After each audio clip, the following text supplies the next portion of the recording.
Hey, you. Ever feel like you hear about some amazing new tech like machine learning and you kind of think, okay, I should probably know what that is, but like, where do I start? Yeah, it can seem pretty overwhelming, right? Totally. So you're not alone. We're here to sort of make sense of it all without getting bogged down in super technical stuff. Welcome to the Deep Dive, your way to get informed fast. That's the plan. Today, we are diving right into that big question. What is machine learning? Seriously, starting from scratch. No prior knowledge needed. Not at all. Our goal is just to give you a solid grasp of the main ideas. We've looked at a few key resources for this. A gentle introduction to machine learning from University of Utrecht. Also, Alex Smola's introduction to machine learning. And the transcript from that Machine Learning for Everybody course on freecodecamp.org. Okay, great. So we're basically boiling those down to answer the question. We're going to pull out, let's say, the 5 key ideas you need to get how machines actually learn. Forget feeling lost. We're building this up together, simple steps. Step by step. So first things first, what's the absolute baseline we need to understand? How do these machines even begin to learn anything? Yeah, perfect place to start. Fundamentally, machine learning is about machines learning from examples, or, what we usually call data. It's actually pretty similar to how we humans learn from experience. Right, like maybe learning the stove is hot after touching it. Ouch. So how does a machine experience something like that? Well, imagine you show a computer like tons and tons of pictures, and for each one you tell it, this one's an apple, this one's an orange. It doesn't start out knowing the difference at all. It has no clue. No clue. But by seeing enough examples, and importantly examples that are labeled correctly, it starts to, notice patterns. It begins figuring out what kinds of things usually show up with apples versus what shows up with oranges. Okay, so it's looking for clues. In the pictures themselves, what sort of clues are we talking about? Think about specific characteristics or features. Maybe apples are usually roundish and red, Oranges, also roundish, but they tend to be, orange and maybe have a different skin texture. The machine analyzes these visual bits, the data, to tell them apart. Right. And this idea, it goes way beyond just fruit, obviously. Oh, for sure. I remember Alex Smola's work mentioned predicting stuff like whether someone might default on a loan. How does the learning from examples part work there? Good question. So in that case, the examples are the records from people who applied for loans before. Data like their income, their credit history, maybe how they paid back previous loans. All the history. Exactly.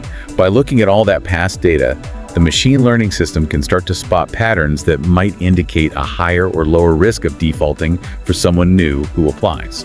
It learns from what happened before. Okay, that makes sense. And the Free Code Camp course, didn't they have a really clear food example? They did. Yeah, that was great. They used the example of a system learning to tell apart pictures of hot dogs, pizza, and ice cream. So that's like a multiple choice problem. Hot dog, pizza, ice cream. Got it. Right. And they also showed a simpler version. Just hot dog, or not hot dog. Binary. But in both situations, the machine learns because it's shown loads and loads of labeled pictures.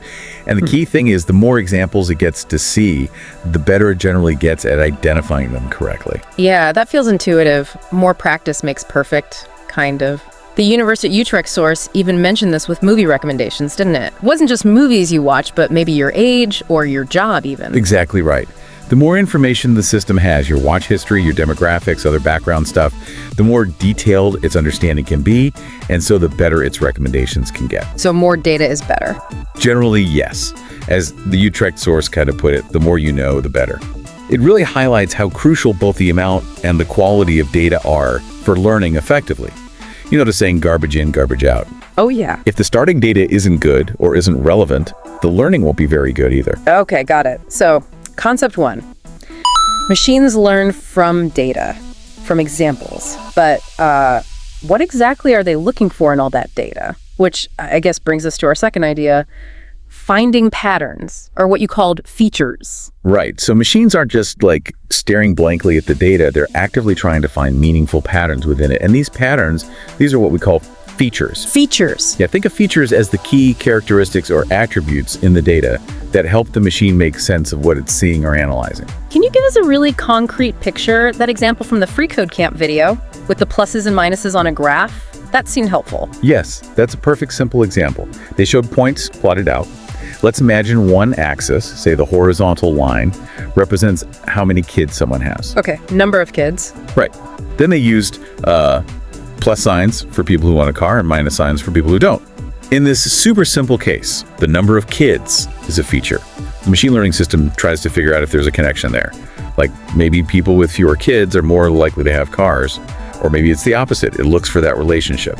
So the machine is sort of trying to draw an invisible line or boundary based on that kid's feature to separate the pluses from the minuses, the car owners from the non-owners. In a basic sense, yeah, that's the idea. And this concept of features applies to way more complex stuff too. Remember the spam email example from Alex Smola? Spam or not spam. Right. The features there could be the actual words used in the email text. You know, certain words like free, urgent, maybe lots of exclamation points or dollar signs. Those might show up way more often in spam than in your regular emails. Ah, okay. So the machine learns that the presence of those specific words is a pattern, a feature that signals, hey, this might be spam. Exactly. And the University of Utrecht source, it offers another angle. They talked about thinking of documents like articles or emails as points in a very high-dimensional space.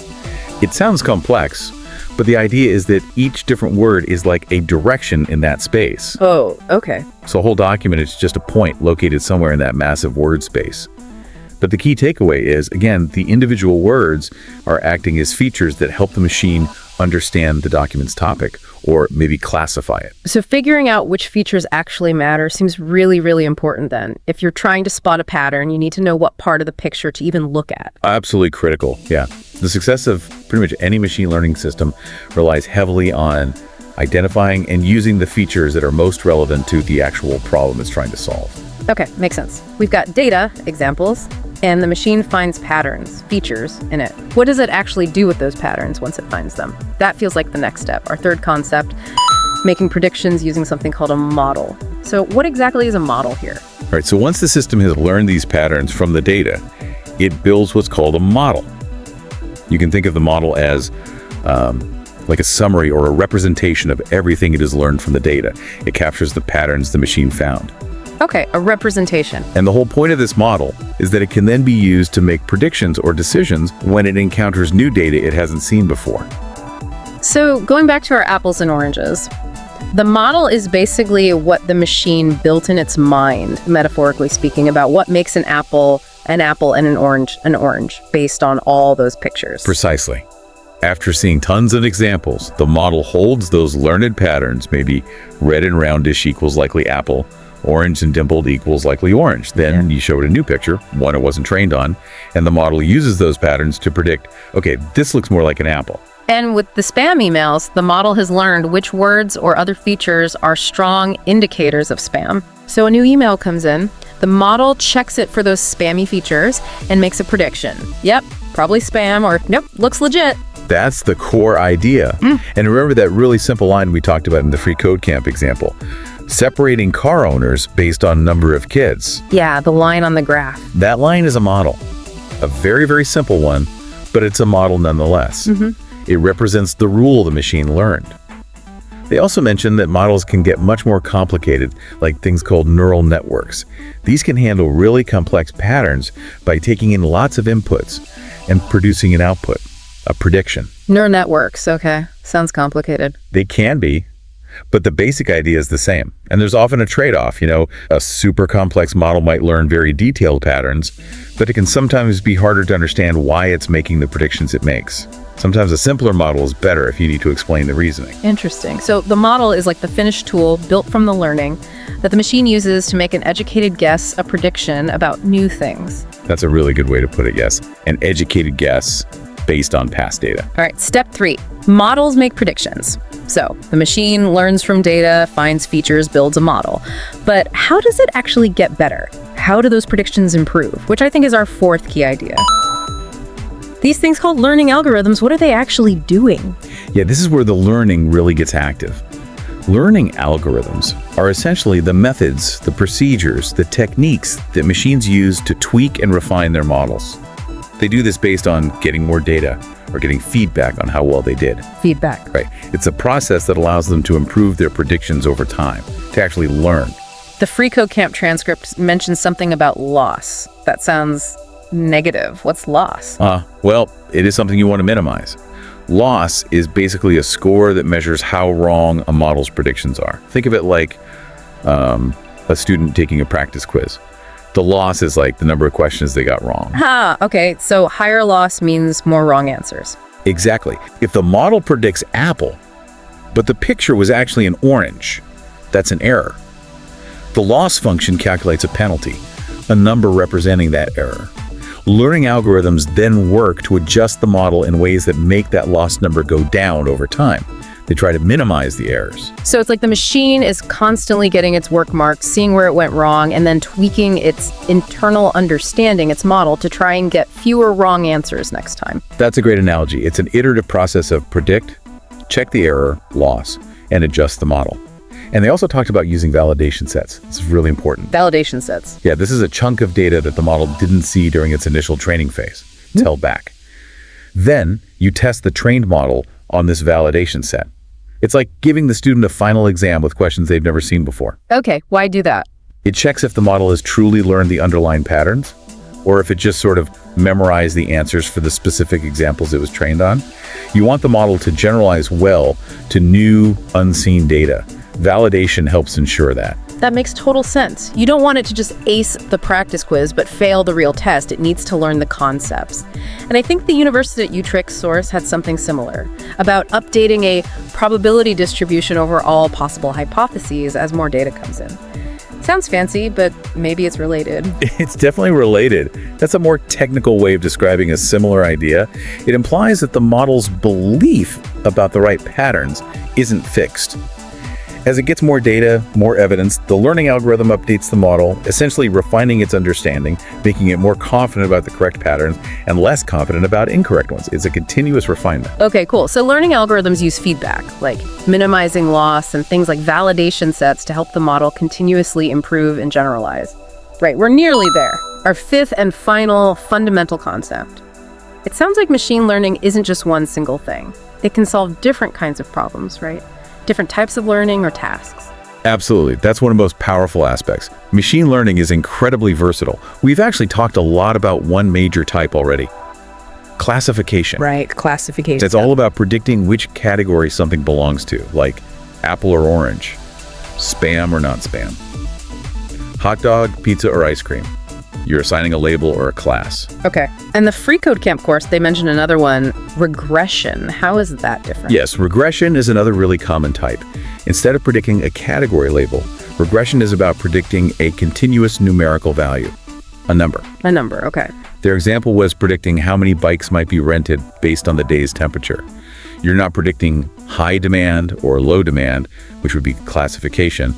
You're trying to predict an actual number of rentals, like 150 or 235, or predicting house prices or stock prices. I see. So classification is like sorting things into named boxes, and regression is like predicting a specific point on a measuring tape or a scale. That's a fantastic way to put it. Boxes versus a scale. And there are other types, too.